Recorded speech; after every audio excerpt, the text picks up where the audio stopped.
सुखिया काका, ये लीजिए, आपकी लकड़ियां ले आया हूँ। अरे मदन बेटा, तुम जंगल से लकड़ियां ले आए? ला दे बेटा, इन लकड़ियों की बहुत ज़रूरत थी मुझे, क्योंकि घर में लकड़ियां ख़त्म हो चुकी हैं और कड़ाके की ठंड भी पड़ना शुरू हो गई है। इतनी ठंड में बेटा तुम बाहर थोड़ा कम निकला करो। कल ही खबर मिली, गांव में ठंड ने एक और व्यक्ति की जान ले ली। काका, गरीब अगर ठंड की परवाह करेगा तो खाएगा क्या? चलिए अब मैं चलता हूँ काका, अपना ख्याल रखिए। एक गांव में मदन नाम का एक लकड़हारा रहता था। मदन गांव-गांव जाकर लकड़ियां बेचा करता था। सुनीता भाभी, ओ सुनीता भाभी, लकड़ियां लाया हूँ, बाहर आकर ले लीजिए। अरे मदन भैया, आ गए आप? मुझे मेरी लकड़ियाँ दे दीजिए। भैया कल आप थोड़ी ज्यादा लकड़ियाँ लाइएगा, ठंड बहुत ज्यादा बढ़ गई है। इतनी लकड़ियों से तो काम ही नहीं चलता है, इसलिए कल आप थोड़ी ज्यादा लकड़ियाँ लाइएगा। ये लीजिए आपके पैसे। ठीक है भाभी जी, कल से मैं आपको थोड़ी ज्यादा लकड़ियां दे दूंगा। अभी मैं चलता हूँ। लकड़ियां बेचकर खत्म हो जाने के बाद मदन अपने घर को लौट रहा था।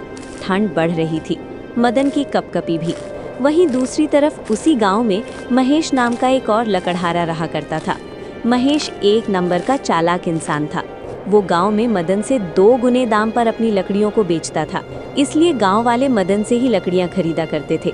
यही कारण था कि महेश को मदन बिल्कुल भी पसंद नहीं था। हे भगवान, न जाने कहाँ रह गए वो। कितनी तेज हवाएं चल रही हैं, लेकिन अभी तक वो घर नहीं आए। मैंने उनसे कितनी बार कहा है कि घर जल्दी आ जाओ, लेकिन वो तो मेरी सुनते ही नहीं है। अब इतनी ठंड में न जाने कहाँ होंगे। रश्मि, अरे ओ रश्मि। आ गए आप? कहाँ रह गए थे इतनी देर तक? आपको पता नहीं कि कितनी ठंड है बाहर, ऊपर से ये ठंडी हवाएं। मैंने आपसे कितनी बार कहा है कि घर जल्दी आ जाया कीजिए। हाँ रश्मि, कह तो तुम ठीक ही रही हो। ठीक है, कल से मैं कोशिश करूंगा घर जल्दी आने की। अभी मुझे ठंड बहुत लग रही है। तुम खाना पकाओ, तब तक मैं चूल्हे के पास बैठता हूँ। सुनो जी, मैं सोच रही थी कि ठंड बहुत बढ़ गई है तो एक कंबल में रात नहीं कटेगी। मैं एक काम करती हूँ, मोटा वाला कंबल भी निकाल दूंगी आज। हाँ हाँ रश्मि, तुम ठीक कह रही हो, आज बहुत ठंड है। तुम वो मोटा वाला कंबल निकाल देना, लेकिन पहले तुम खाना खा लो। इस तरह दोनों पति पत्नी खाना खाकर सो जाते हैं। लोग अपने घरों में आग जलाकर किसी तरह अपनी रात काट रहे थे। जिन गलियों में रात में भी चहल पहल रहती थी, वहां भी ठंड के कारण सन्नाटा पसरा हुआ था। अरे भाग्यवान, जल्दी से खाना लगा दो, मुझे लकड़ियां लाने जंगल भी जाना है। हाँ जी, खाना तैयार है, अब बस आकर खा लीजिए।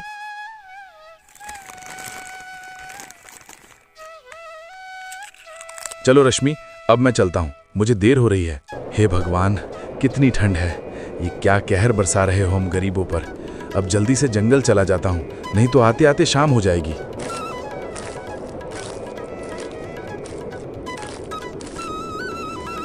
सुनीता भाभी, आज थोड़ी ज्यादा लकड़ियां लाया हूँ, जैसा कि आपने कहा था। हाँ मदन भैया, दे दीजिए। ये लीजिए आपके पैसे।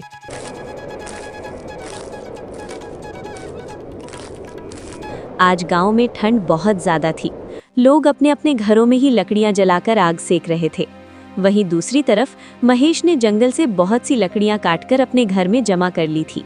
वो उन लकड़ियों को गांव में बेचने के बजाय अपने घर में जमा कर रहा था। ये सब देखकर एक दिन महेश की पत्नी ने उससे पूछा, अजी, आप इतनी सारी लकड़ियां बेकार में जमा क्यों कर रहे हो? घर में जमा करने से अच्छा है कि आप इन्हें गांव में बेचाओ। अरे मेरी भोली पत्नी, तुम मुझे जानती नहीं। तुम्हारा पति बहुत दिमाग वाला है। तुम बस देखती जाओ, कुछ ही दिनों में गांव में बारिश होने वाली है, ऐसा गांव वाले बोल रहे थे।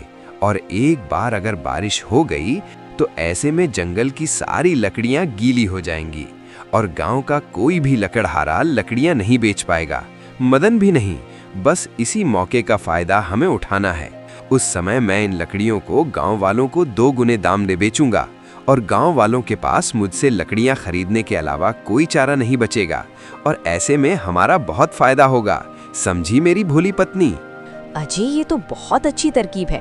पहले ही उस मदन के कारण हमारी लकड़ियां कोई नहीं खरीदता, अब आप किसका इंतजार कर रहे हैं? जल्दी से जंगल जाइए और बहुत सारी लकड़ियां ले आइए काटकर। अब महेश और भी ज्यादा लकड़ियां काटकर अपने घर पर जमा करने लगता है। दिन यूं ही बीत रहे थे। ऐसे ही एक रात मदन और रश्मि खाना खाकर सो जाते हैं। अचानक से आधी रात को तेज गड़गड़ाहट के साथ बारिश होने लगती है। तेज गड़गड़ाहट की आवाज से मदन की नींद टूट जाती है। वो खिड़की खोलकर देखता है कि गांव में जोरदार बारिश हो रही थी। ये सब देखकर मदन को बहुत चिंता होती है। हे भगवान, ये तो बहुत ज्यादा बारिश हो रही है। इसका मतलब लोग सच ही कह रहे थे कि इस बार बहुत कड़ाके की ठंड पड़ेगी और बारिश भी होने वाली होगी। लेकिन ये इतनी जल्दी बारिश हो जाएगी मैंने सोचा नहीं था। अब तो सारी लकड़ियां गीली हो जाएंगी। वो रश्मि को आवाज देते हुए कहता है, अरे रश्मि, उठकर देखो तो। ये देखो रश्मि, कितनी तेज बारिश हो रही है। हाँ जी, ये तो बहुत तेज बारिश हो रही है और साथ में ठंडी हवाएं भी चल रही हैं। आप जल्दी से खिड़की बंद कर दो वरना कमरा ठंडा हो जाएगा। अब तो सारी लकड़ियां गीली हो जाएंगी। अजी आप चिंता मत कीजिए, ठंड की पहली बारिश है, थोड़ी देर बाद बंद हो जाएगी। इतना कहकर रश्मि फिर से सो जाती है। लेकिन मदन को अभी भी चिंता लगी रहती है कि अब वो जंगल से लकड़ियां कैसे ला पाएगा और वो लकड़ी नहीं बेच पाएगा तो उसका घर कैसे चलेगा। पूरी रात बारिश होती रही। बिजली की गड़गड़ाहट की आवाज पूरे गांव में गूंज रही थी। बारिश की वजह से ठंड बहुत ज्यादा बढ़ गई थी। लगातार होती बारिश ने लोगों को घर में कैद होने पर मजबूर कर दिया था। अरे रश्मि, देखो तो अभी तक ये बारिश बंद नहीं हुई। अगर ऐसा ही चलता रहा तो मैं लकड़ियां नहीं बेच पाऊंगा। लकड़ियां नहीं बेचूंगा तो हमारा घर कैसे चलेगा। देखा सुशीला, मैंने कहा था ना, जल्दी ही हमारे अच्छे दिन आने वाले हैं। बारिश लगातार हो रही है, अभी तक सभी के घरों में लकड़ियां खत्म हो चुकी होंगी।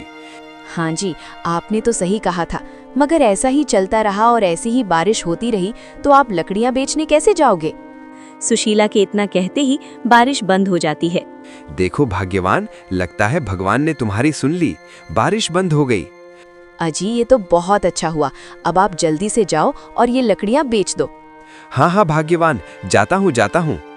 थोड़ी देर बाद महेश लकड़ियां बेचने निकल पड़ता है। लो काका, लकड़ियां ले लो। अरे महेश बेटा, लकड़ियां लाया है क्या? लाला मुझे दे दे। अच्छा किया बेटा जो तू ये लकड़ियां ले आया। ये लो महेश, इसके पैसे। अरे काका, ये तो बहुत कम पैसे हैं, आपको 30 रुपए और देने पड़ेंगे। अरे महेश, मदन तो हमें 20 रुपए में ही लकड़ियां देकर जाता है और तुम मुझसे 50 रुपए मांग रहे हो। अरे काका, आपको तो पता ही है, बारिश की वजह से सारी लकड़ियां गीली हो गई हैं। मैं ये लकड़ियां बाजार से खरीद कर लाया हूँ, मुझे भी ये 2 गुने दामों पर मिली हैं। काका, लकड़ी की बहुत कमी हो गई है, इसलिए इनके दाम भी बढ़ गए हैं, क्योंकि जंगल के सारे पेड़ गीले हो चुके हैं। ठीक है महेश, ये लो अपने बाकी के 30 रुपए। इस तरह से महेश ऊंचे दाम पर पूरे गांव में लकड़ी बेच देता है। गांव वाले भी महेश से लकड़ी खरीदने के लिए मजबूर थे। आज मदन के यहाँ राशन भी खत्म हो चुका था। उसके घर आज चूल्हा तक नहीं जला था। जी, आज तो घर में चूल्हा भी नहीं जला, सारा राशन खत्म हो चुका है। आप मुखिया जी के पास जाकर कुछ मदद क्यों नहीं मांगते? हो सकता है वो आपकी कुछ मदद कर दे। ठीक है रश्मि, मैं जाकर देखता हूँ, अगर कुछ हो पाता है तो। नमस्ते मुखिया जी। अरे आओ मदन, बताओ कैसे आना हुआ। मुखिया जी, बारिश होने के कारण सारे पेड़ गीले हो चुके हैं, जिससे मैं लकड़ियां नहीं बेच पा रहा हूँ। अब तो घर का राशन भी खत्म हो चुका है। आज मेरे घर पर चूल्हा तक नहीं जला। अगर आप थोड़ी सी मदद कर देते तो आपकी बहुत कृपा होगी। अभी तो मेरे पास पैसे नहीं हैं, लेकिन जैसे ही पैसे आते हैं मैं आपको सारे पैसे लौटा दूंगा। मदन की बातें सुनकर मुखिया बहाने बनाते हुए कहता है, देख मदन, मैं तेरी मदद तो कर देता, लेकिन अभी मेरा हाथ भी तंग है। अभी मेरे खुद के लाले पड़े हैं, तो मैं तुम्हारी कैसे मदद करूं? देख मदन, मैं तेरी मदद नहीं कर पाऊंगा। मुझे समझने की कोशिश करो, तुम किसी और से मदद क्यों नहीं मांग लेते? इतना सुनकर मदन आगे कुछ बोल नहीं पाया और चुपचाप वहां से चला गया। अब तो मुझे कुछ भी समझ में नहीं आ रहा है। मैं क्या करूं? घर में खाने को एक अन्न का दाना तक नहीं है। उदास मन से मदन घर वापस लौट आता है। क्या हुआ जी? मुखिया जी ने क्या कहा? रश्मि, हम गरीबों की कोई भी मदद नहीं करना चाहता। उन्होंने कहा कि वो हमारी मदद नहीं कर सकते। माफ कर दो रश्मि, मैं कुछ नहीं कर पाया। अजी आप चिंता क्यों करते हैं? मैं अभी बगल की लड़की से थोड़े से चावल मांगकर लाई हूँ। मैंने उनसे कहा कि हम उन्हें मुफ्त में कुछ लकड़ी दे देंगे। आज का तो गुजारा जैसे तैसे हो जाएगा। चलिए मैं इसे जल्दी से पका देती हूँ। अरे सुशीला, आज तो पकवान बनाओ, बहुत अच्छी कमाई हुई है आज। हाँ जी, आज तो मैं आलू पूरी बनाऊंगी। एक रात महेश के दरवाजे पर एक बूढ़ा व्यक्ति आता है और उन्हें आवाज लगाते हुए कहता है, बेटा, अरे ओ बेटा, क्या कोई घर में है? क्या कोई मेरी आवाज सुन पा रहा है? अरे क्या हुआ बुड्ढे, क्यों चिल्ला रहा है इतनी रात को? बेटी, क्या मैं आज रात तुम्हारे घर पर रुक सकता हूँ क्या? मैं यहीं आंगन में रुक कर ही रात बिता लूंगा। ओहो, भिखारियों से तो मैं तंग आ चुकी हूँ। अरे बेटी, मैं पड़ोस के गांव से यहाँ भिक्षा मांगने आया था, लेकिन शाम हो गई और ठंड भी बहुत ज्यादा बढ़ गई है। अरे ओ बुड्ढे, यहाँ कोई आश्रम है क्या जो तू यहाँ रुकेगा? बेटी, मैं यहीं पर आंगन में रुक कर ही रात बिता लूंगा। तुम्हें मेरी वजह से बिल्कुल परेशानी नहीं होगी। अरे ओ बुड्ढे, मैंने कहा ना एक बार कि जा यहाँ से।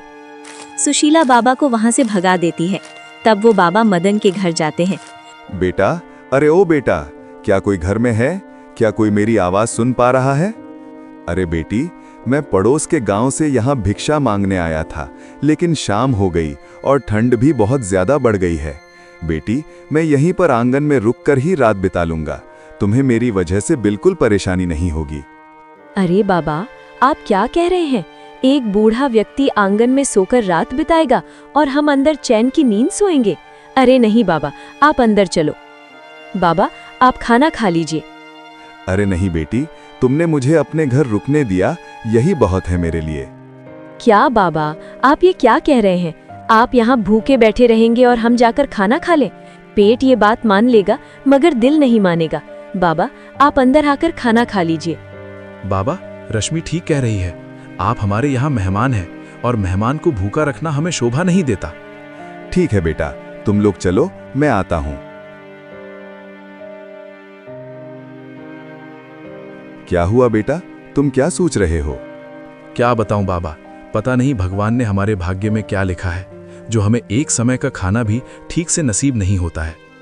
बेटा, तुम्हारी तो खुद की स्थिति बहुत बुरी है, फिर तुम मुझे खाना क्यों खिला रहे हो? बाबा, हम भले ही गरीब हैं, लेकिन दिल के बहुत अमीर हैं। आपको भूखा रखकर हम खाना खा लें, ये हमें शोभा नहीं देता बाबा। बेटा देखना, भगवान एक दिन तुम्हारी जरूर सुनेगा। पता नहीं बाबा, ऊपर वाला हमारी कब सुनेगा। अब छोड़िए भी, आप लोग क्या बातें लेकर बैठ गए। बाबा, आप खाना खाइए। बाबा, आप फिर से हमारे घर आ जाना, हमें अच्छा लगेगा। बेटा, मैं तुम्हारे व्यवहार से बहुत संतुष्ट हूँ। भले ही तुम लोग गरीब हो, लेकिन दिल के बहुत अमीर हो। बेटी, मैं तुम लोगों को एक उपहार दे रहा हूँ। नहीं नहीं बाबा, इसकी कोई जरूरत नहीं है। अरे बेटा, जब कोई बड़ा उपहार दे रहा हो तो मना नहीं करते हैं, खुशी खुशी स्वीकार करते हैं। फिर बाबा उन्हें अपनी पोटली में से एक घड़ा निकाल कर देते हैं। ठीक है बेटी, अब मैं चलता हूँ। इतना कहकर बाबा वहां से चले जाते हैं। क्या लगता है भाग्यवान, क्या होगा इस घड़े में? पता नहीं जी, आप इसे खोलकर क्यों नहीं देखते हैं? फिर रश्मि और मदन जैसे ही उस घड़े को खोलकर देखते हैं तो उसमें बहुत सारे सोने के सिक्के होते हैं। रश्मि और मदन की खुशी का तो ठिकाना नहीं था। अरे भाग्यवान, देखो क्या है इसमें। अरे बाप रे, इतने सारे सोने के सिक्के। रश्मि, मुझे तो लगता है वो कोई साधारण इंसान नहीं थे। सही कहा आपने, लगता है भगवान ने हमारी सुन ली। इस तरह उनके दुख के दिन कट जाते हैं और वो खुशी खुशी अपना जीवन बिताते हैं। वहीं दूसरी तरफ पेड़ काटते हुए महेश पर पेड़ गिर जाने के कारण वो बुरी तरह से घायल हो जाता है और उसे उसके कर्मों का फल मिलता है। दोस्तों, कहानी यहीं खत्म होती है। इस कहानी से हमें यही सीख मिलती है कि धन दौलत सब यहीं धरे रह जाएंगे, हमारे साथ सिर्फ हमारे कर्म ही जाएंगे। इसलिए अच्छे कर्म करने चाहिए। कहानी पसंद आई है तो वीडियो को लाइक और चैनल को सब्सक्राइब करें। और हमारी कहानी आपको कैसी लगी, कमेंट बॉक्स में ज़रूर बताएं। Thanks for watching.